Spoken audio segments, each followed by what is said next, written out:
합니다. 아멘. 편들 하셨습니까? 우리 앞뒤 좌우로 한번 인사하겠습니다. 평안하셨습니까? 코스모스 좀 많이 보셨습니까? 네. 가을에 냄새가 물씬 풍기고 있습니다. 코스모스도 좀 보고 단풍 구경도 좀 하고 그래야 될 것 같다, 그죠? 성도 안에서의 또 귀한 교제 가운데 우리의 모임들이 코로나도 좀 한풀 꺾인 것 같기도 하고요.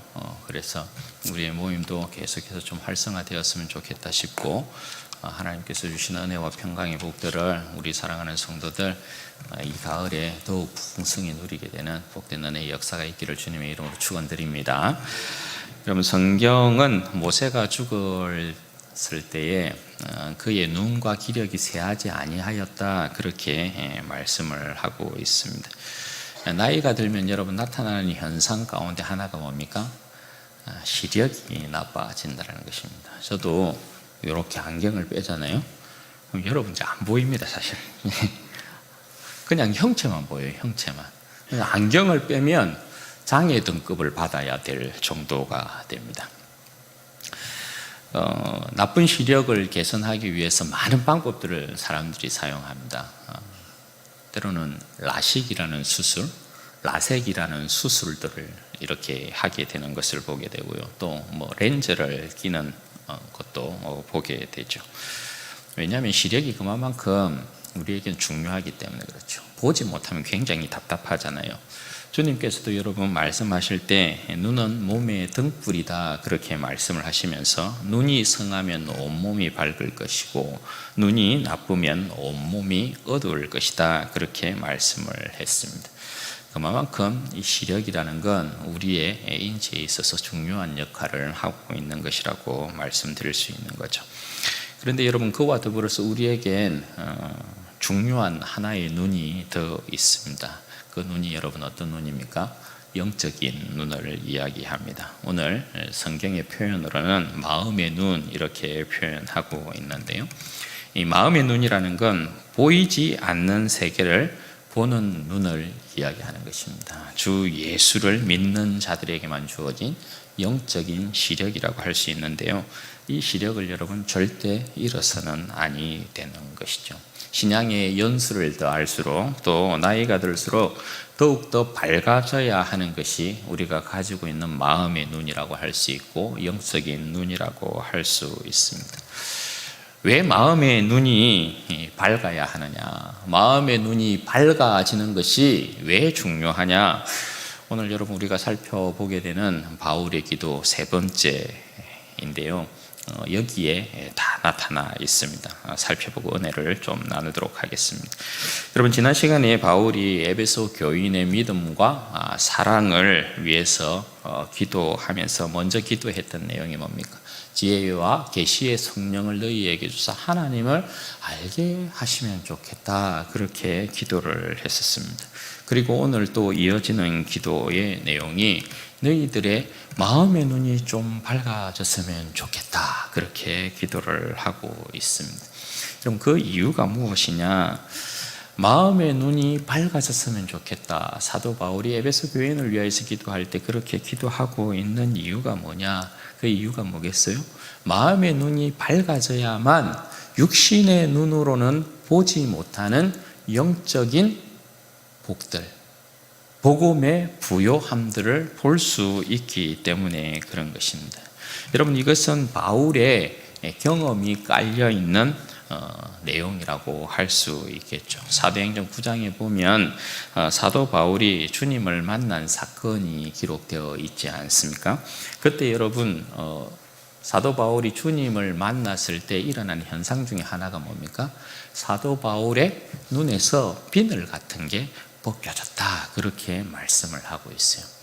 그동안은 사도 바울이 세상을 바라보고 그동안 사도 바울이 세상을 판단했던 눈은 여러분 무엇이었습니까? 율법의 눈이었어요.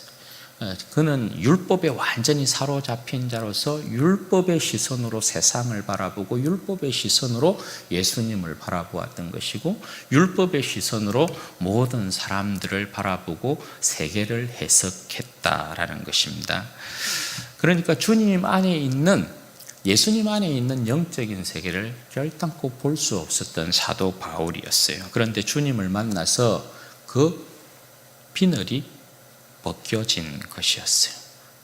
예수님을 만나고 난 이후에 율법으로 온 세상을 바라보았던 그렇게 덮여 있었던 눈꺼풀이, 비늘이 벗겨지고 영적인 눈이 그 안에 뜨여지기 시작했다라는 것입니다. 영적인 눈을 뜨고 보니까 사도 바울이 그동안 주님 안에서 보지 못하였던 주님 안에서의 그 세계와 영적인 복, 하늘의 신령한 복이 그에게 보이기 시작했다라는 것입니다.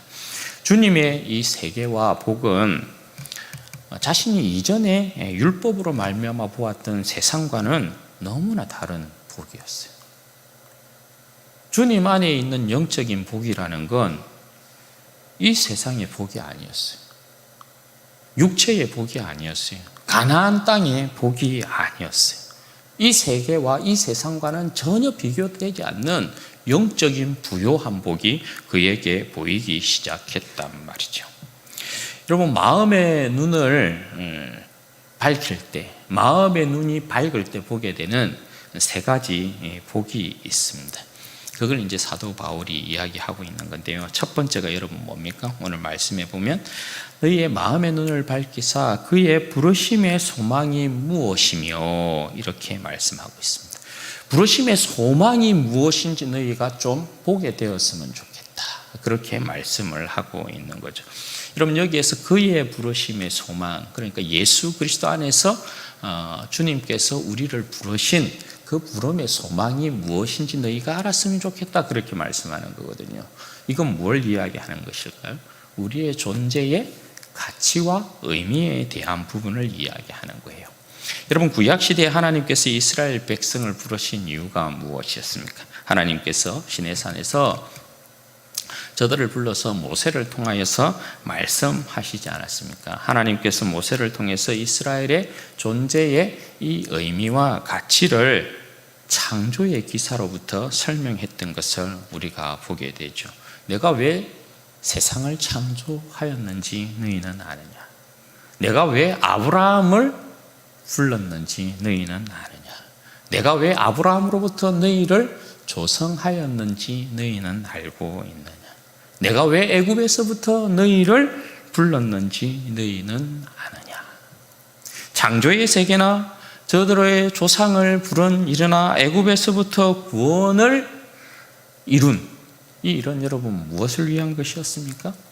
나의 기쁨, 나의 영광, 나의 찬송. 그래서 너희는 온 세상의 제사장 나라란다. 이것 아니겠어요?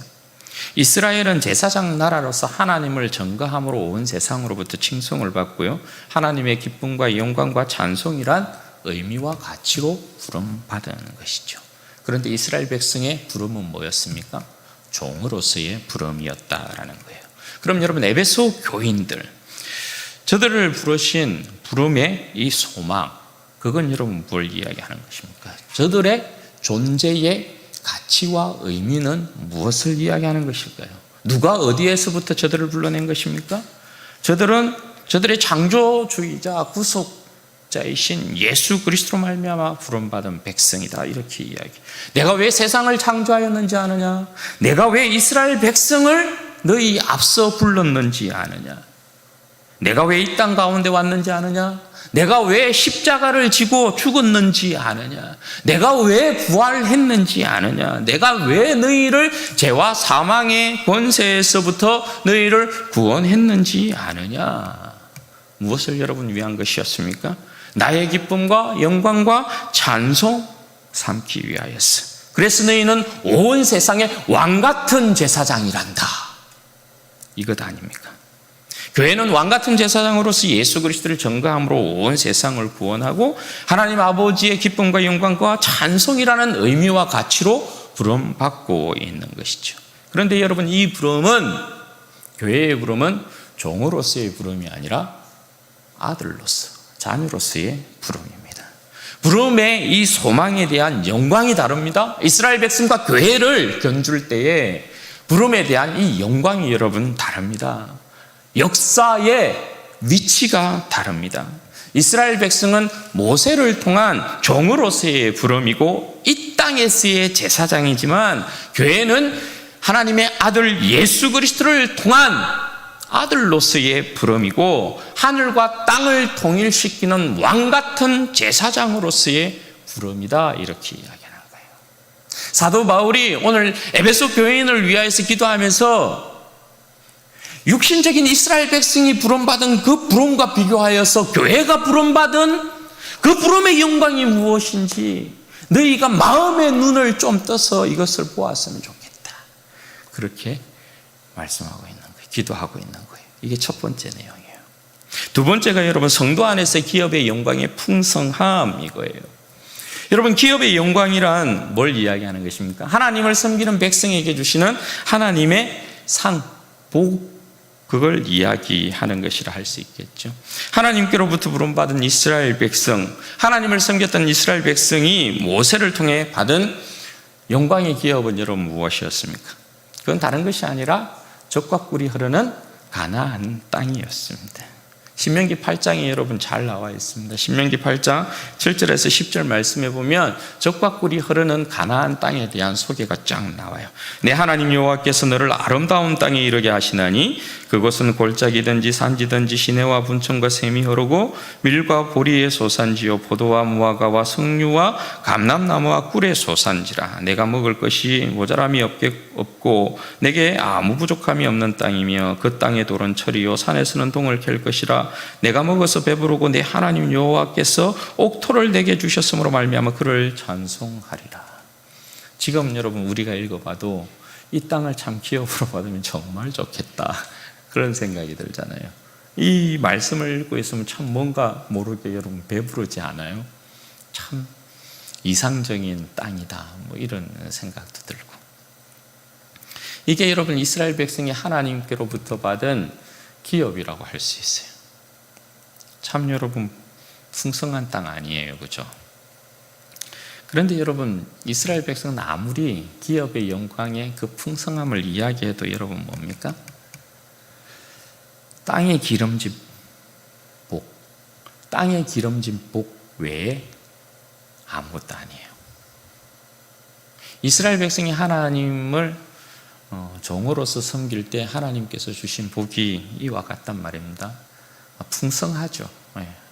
이 복도 풍성하죠. 그런데 땅에서 받은 복 외에 다른 아무것도 아닌 거예요. 그러면 여러분 에베소 교인이 하나님 앞에 받은 기업의 영광의 이 풍성함은 여러분 무엇일까요? 그리스도 예수 안에 있는 성도들이 받은 기업의 영광의 풍성함, 이걸 이야기할 때 여러분 뭘 이야기해요? 우리는 땅의 기업을 받은 사람이 아니에요. 우리는 하늘나라를 기업으로 받은 사람이죠.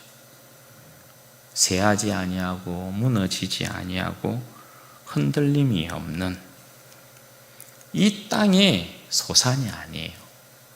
이 땅의 곡물들을 이야기하지 않아요. 예수 그리스도의 살과 피를 먹고 마시는 영생의 양식, 그게 에베소 교인들에게 주신 생명의 양식이에요.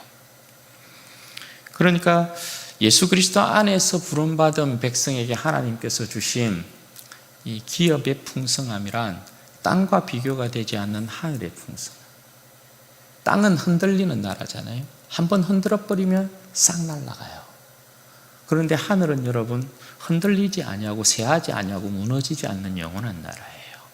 그 나라를 상속하신 것이라고요. 그리고 예수 그리스도의 살과 피를 먹고 마시는 영생의 양식을 먹고 마시는 백성이라는 거예요.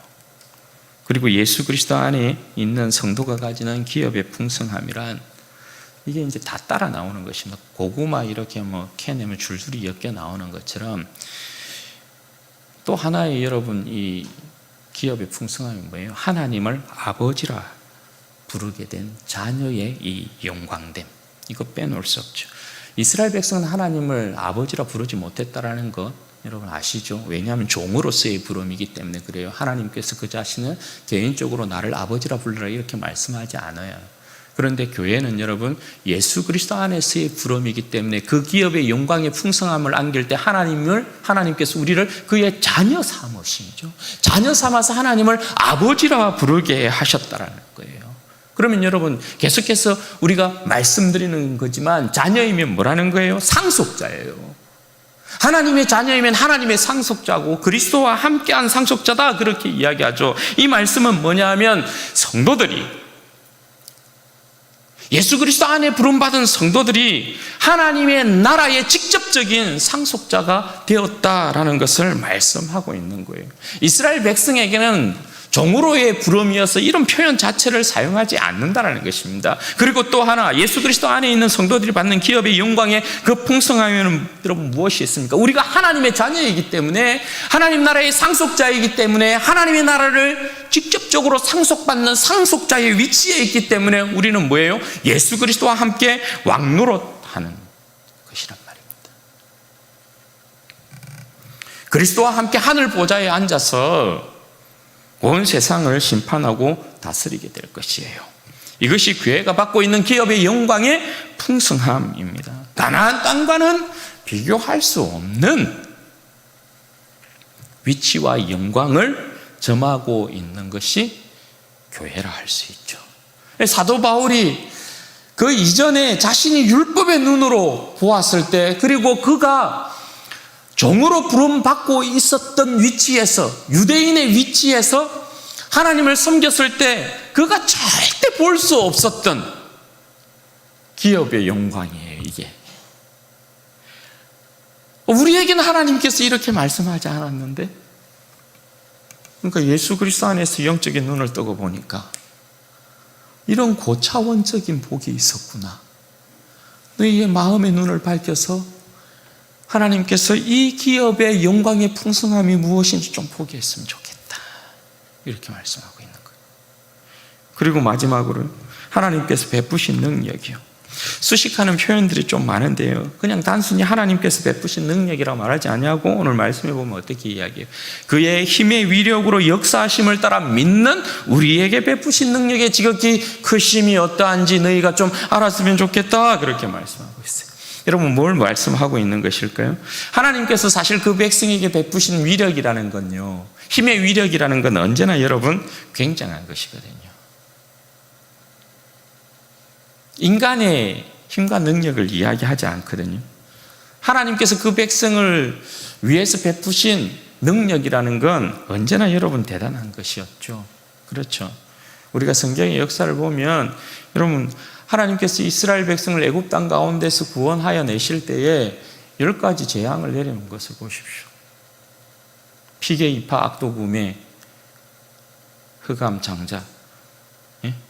피개, 제가 그 신대원 입학할 때 끊임없이 10가지 재앙을 내올 때 그냥 앞머리만 따가지고 피개, 이파, 피재앙, 개구리 재앙, 이재앙, 피개, 이파, 파리 재앙, 악질, 악독, 독종, 우박, 메뚜기, 장장, 아니 흑암, 장자의 죽음, 마지막 10가지죠. 피개, 우파, 악독음의 흑장. 하나님께서 여러분 이스라엘 백성을 애굽 땅 가운데서 구원하여 내실 때에 그가 베푸신 여러분 능력이라는 거예요. 대단한 능력 아니었어요. 홍해를 가르신 능력이요. 반석에서 물을 내신 능력이요. 여리고를 무너뜨리신 능력이요. 요단을 가르신 능력이요. 태양을 멈추신 능력이요. 그 어떤 여러분 능력이나 기적이 작은 것이 없어요. 그런데 여러분 하나님께서 그 모든 능력들을 보이심에도 불구하고 단 하나 보이지 않는 하나님의 위대한 능력이 있었다는 거예요. 오늘 바울의 표현에 보면 우리에게 베푸신 능력의 지극히 크심, 이렇게 표현한다고요. 여기에서 여러분 지극히 크신, 이렇게 이제 표현이 지극히 크신 능력. 지극히라는 이 표현이 여러분 어떤 표현이에요?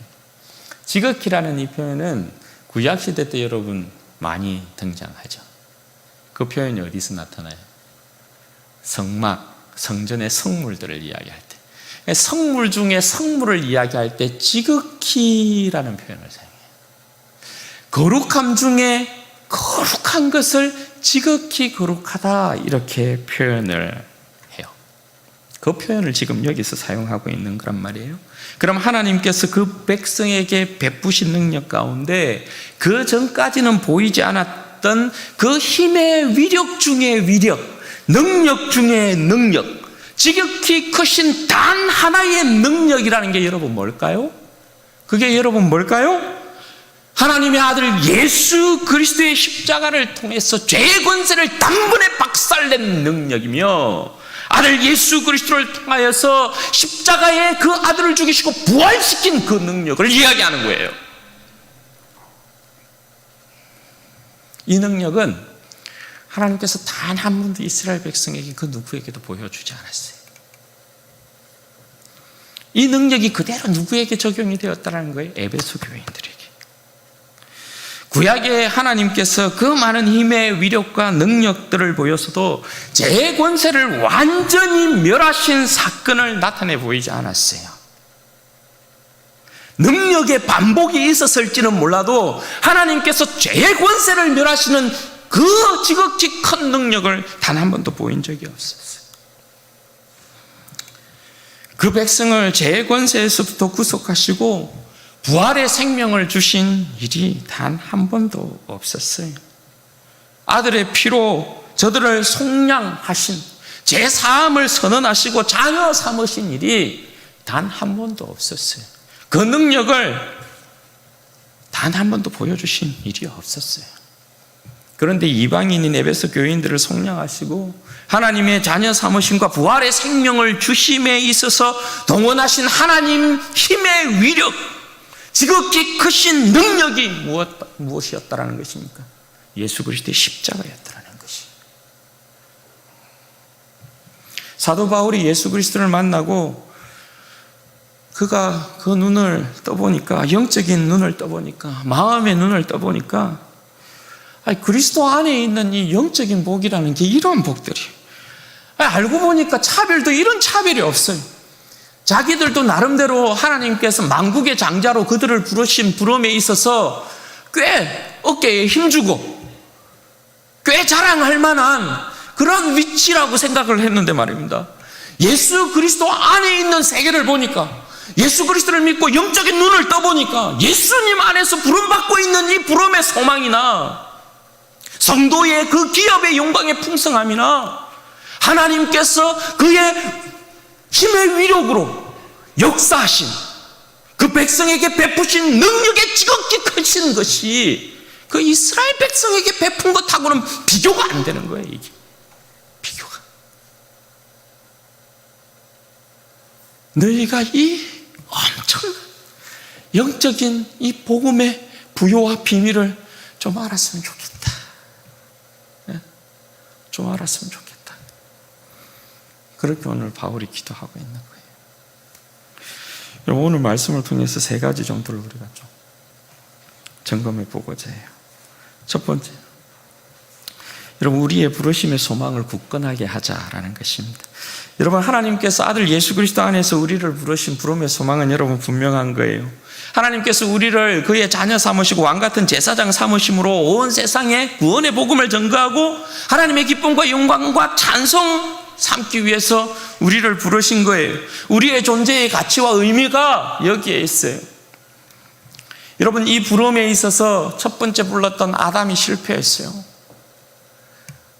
하나님께서 아담을 하나님의 형상과 모양대로 지으시고 하나님께서 아담에게 하나님의 그 구원 역사에 대한 소망을 하나님 허락하셔서 그를 불렀는데 아담이 실패했어요.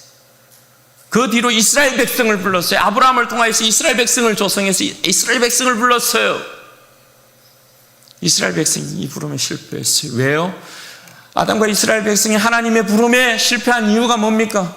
하나님께서 부르신 부름의 소망에 여러분 실패한 이유가 뭡니까? 뱀의 목소리를 들었단 말입니다. 이방인 목소리를 들었단 말입니다. 하나님의 음성을 듣지 않았어요. 하나님의 목소리를 청종하지 않았어요. 그래서 그들의 모든 부르심의 소망이 깨어진 거예요. 실패한 거예요. 마지막으로 하나님께서 부르신 그 백성이 누구예요? 교회예요. 우리예요. 하나님께서 예수 그리스도 안에서 우리를 불렀어요. 우리를 하나님의 자녀 삼았어요. 왕같은 제사장으로 삼았어요. 우리는 실패하면 안 된다는 거죠. 왜? 하나님께서 우리를 부르신 이 부름의 소망에는 예수 그리스도로 말미암아 하나님의 그 구원 역사의 모든 비밀을 다 우리에게 알려주었어요. 허락하지 않는 것이 단 하나도 없었어요. 아담을 불렀을 때는 하나님께서 선악과의 비밀을 알려주지 않았어요. 그러니까 궁금해. 그러니까 뱀의 목소리 유혹에 빠질 수밖에 없었어요. 이스라엘 백성을 불렀을 때는 하나님께서 예수 그리스도 안에 있는 부활의 소망과 영원한 하나님의 나라를 보여주지 않았어요. 그러니까 이방의 목소리를 들었어요. 아세라, 바알의 목소리를 들어서 유혹에 빠졌어요. 그러나 교회는 여러분 뭐예요? 교회는 하나님께서 우리를 부르신 부름의 소망에 있어서 그 모든 비밀한 계획들을 다 알려주셨어요. 하나님께서 우리에게 감추고 있는 것이 아무것도 없어요. 하나님의 모든 약속은 예수 그리스도 안에서 이해가 된다고 하셨어요. 너희 부름의 존재의 그 가치와 의미가 뭔 줄 아느냐?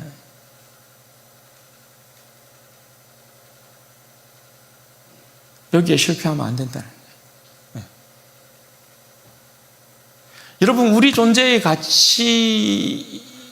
가치와 의미는 내 자신으로부터 나오지 않아요. 네. 우리는 예수 그리스도 안에서 지원받은 하나님의 백성이라고요. 죄와 사망의 권세에서부터 구원받은 하나님의 백성이라고요. 하나님이 하나님 자신의 영광을 위해서 불렀어요. 그 자신의 영광을 위하여서 우리를 부르신 거예요. 내 존재의 가치와 의미가 내 자신에게서부터 나오는 것이 아니에요. 하나님이 나를 그의 영광스러운 자녀로 부르시고 왕같은 제사장으로 불러서 하나님의 구원 역사의 마지막을 장식하게 만들었어요. 이것을 여러분 기억해야 돼요. 내가 어떤 사람으로 이 세상 가운데에서 부름받고 있는 백성인가를 여러분 아셔야 해요. 내 자신을 내 스스로가 형편없는 가치와 의미로 매길 수 없다는 거죠.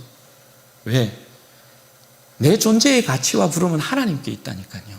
하나님이 나를 불렀다니까.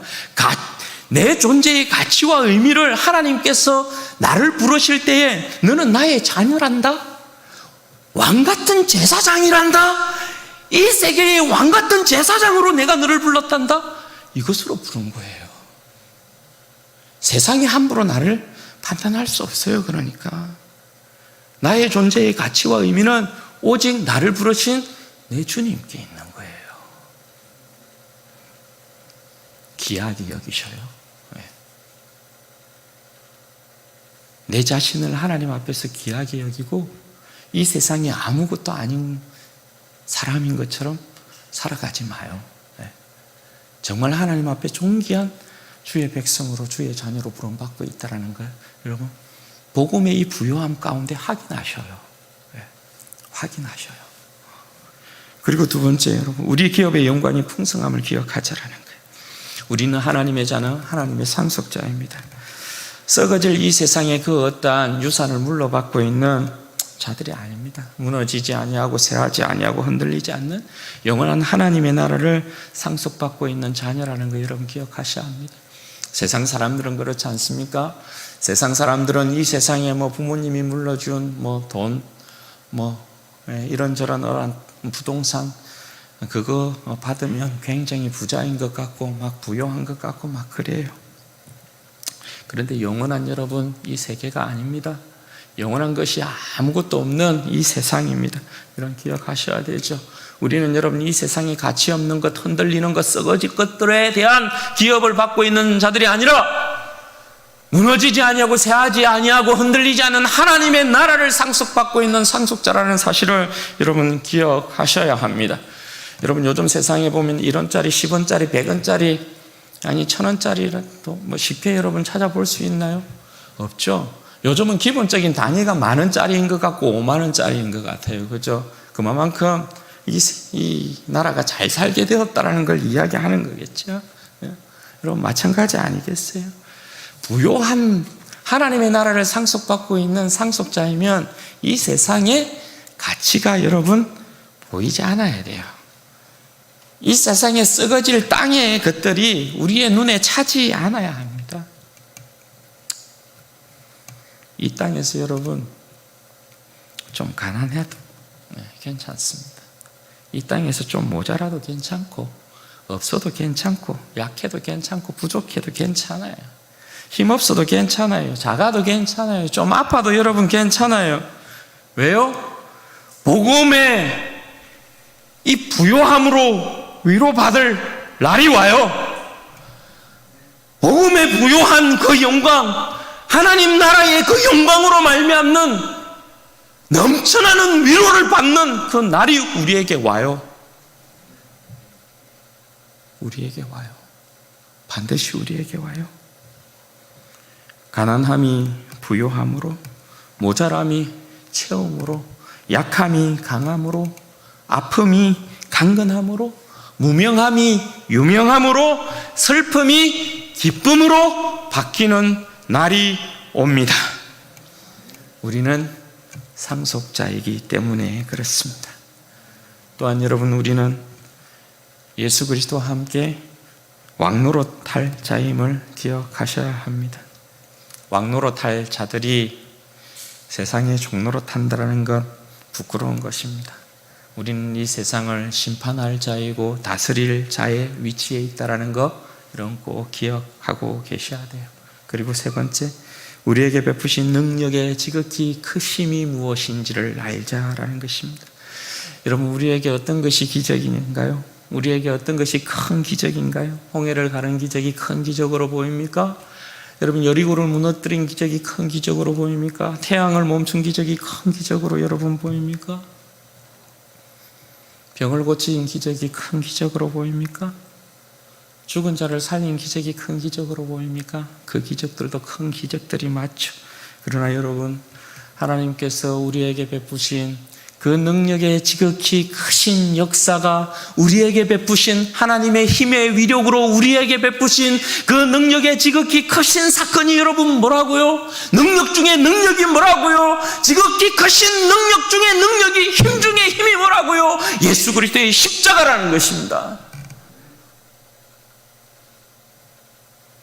예수 그리스도의 십자가로 말미암는 죄 사함의 은혜와 우리를 그의 자녀 삼으심. 그래서 사도 바울이 여러분 이야기하는 게 뭡니까? 자기 아들을 아끼지 아니하시고 우리를 위하여 내어주신 하나님이 그와 더불어 우리에게 그 어떤 것을 아끼겠느냐, 그 어떤 것을 주시지 않겠느냐, 그렇게 말씀하잖아요. 자기 아들을 아끼지 아니하고 우리에게 내어주신 하나님.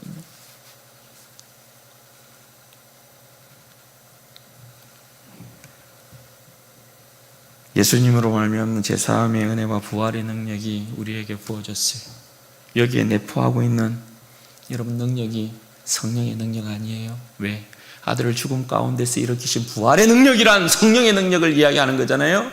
그 성령의 능력이 우리 가운데 부어지고 지금도 우리 가운데 부어지고 있다, 그렇게 말씀하는 것이죠.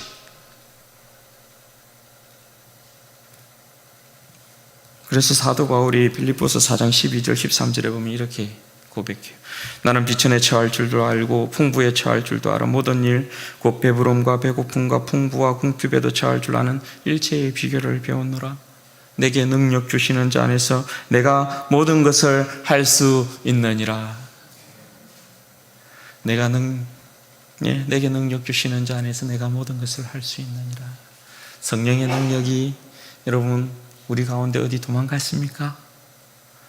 아들을 죽음 가운데서 일으키신 성령의 능력이 오늘 우리의 삶 가운데 어디로 도망가고 없습니까? 어디로 도망갔습니까?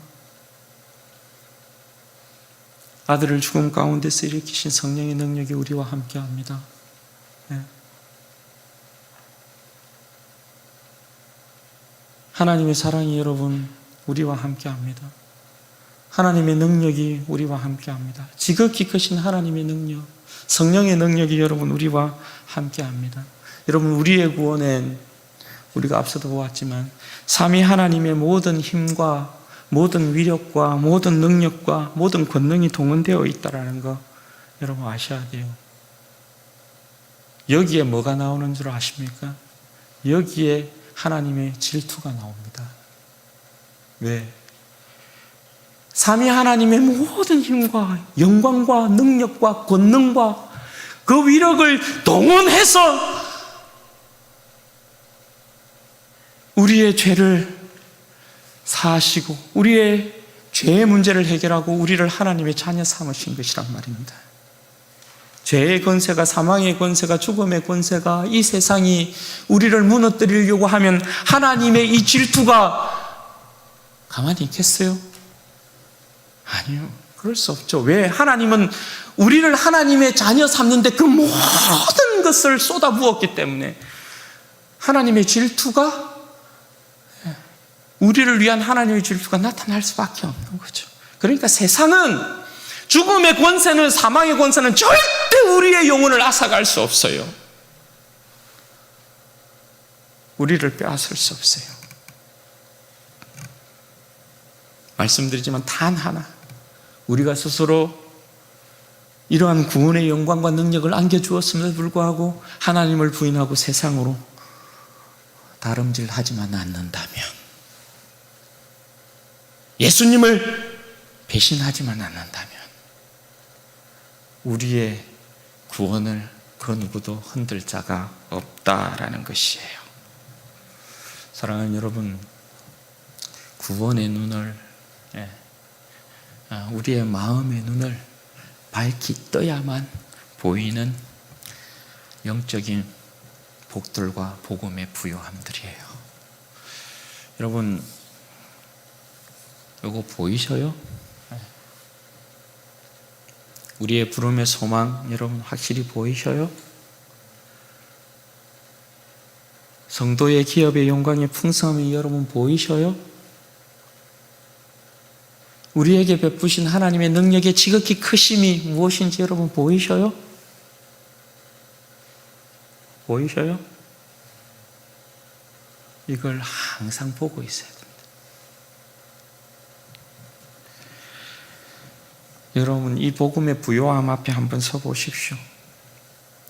이 복음의 부요함 앞에 여러분 한번 서보십시오. 오늘 우리가 하고 있는 근심 걱정이 굉장히 초라해 보이지 않습니까?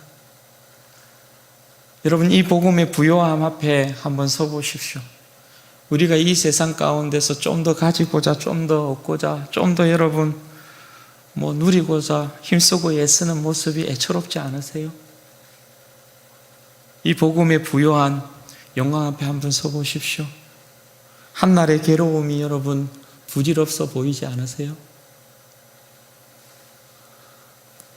복음의 영광의 이 부요함이란 우리가 오늘날 가지고 있는 세상의 어떤 근심 걱정, 내 안쪽에서 일어나는 어떤 그 수많은 어떤 세상적인 풍랑이나 시련이나 고난이나 고통이나 그 어떠한 문제도 이 복음의 부요함 앞에 내 자신을 세워놓으면 아무것도 아닌 것처럼 느껴지게 만들어요. 그래서 복음의 부요함은 우리로 하여금 이 세상을 이기는 주님의 백성으로 세우는데 넉넉한 것입니다. 넉넉한 것입니다. 그래서 성경은 항상 우리로 하여금 이 세상을 이기되 넉넉하게 이기는 주의 백성이라 말하는 것입니다. 바라기는 우리 사랑하는 성도들 가운데 우리 하나님께서 오늘 사도 바울의 이 기도처럼 우리의 모든 마음의 눈을 좀 밝혀주셔서 우리의 영적인 눈을 좀 환하게 밝혀주셨어. 하나님께서 예수 그리스도 안에서 부르신 우리의 부름의 이 소망과 성도 안에서의 그 영광의 기업의 이 영광의 풍성함과 하나님께서 우리에게 베푸신 지극히 크신 이 능력이 무엇인지를 알므로 이 세상을 헤쳐나갈 때 넉넉하게 이기는 우리 모든 진주원의 교회에 속한 백성들 되시기를 주님의 이름으로 축원드립니다. 같이 한번 여러분 기도하십시다. 이 시간에 기도할 때 그렇게 기도하십시다. 하나님, 나의 마음의 눈을 밝혀주십시오. 영적인 눈을 밝혀주셔서 복음의 부요함을 보게 하여 주십시오. 이 복음의 부요함은 하늘에 둥실둥실 나랑 상관없이 떠도는 것이 아닙니다. 복음의 부요함이 우리 가운데 직접적으로 안기면 우리가 이 세상에서 여러분 두려워할 것도 없고 무서워할 것도 없고 이 세상을 물리치지 못할 것도 없는 것입니다. 복음의 부요함은 내 삶의 능력입니다. 하나님, 부르심의 소망이 무엇인지 내 자신을 하나님, 내 자신의 영적인 눈을 떠서 보게 하여 주십시오. 성도 안에서 기업의 풍성함, 내가 하나님의 자녀됨으로 얻게 되고 있는 하나님 영적인 이 기업의 풍성함이 무엇인지 알게 하여 주십시오. 절대 가난하지 않습니다. 부요합니다. 하나님, 나에게 베푸신 하나님의 능력이 지극히 크심이 무엇인지 알게 하여 주셔서 주님을 배반하는 일 없이 주님만 의지하고 주님만 붙들고 나아가는 복된 인생, 세상에서 승리하는 넉넉한 믿음의 일꾼 되어지도록 복을 주옵소서. 우리 주여 한번 부르짖고 기도하십시오. 주여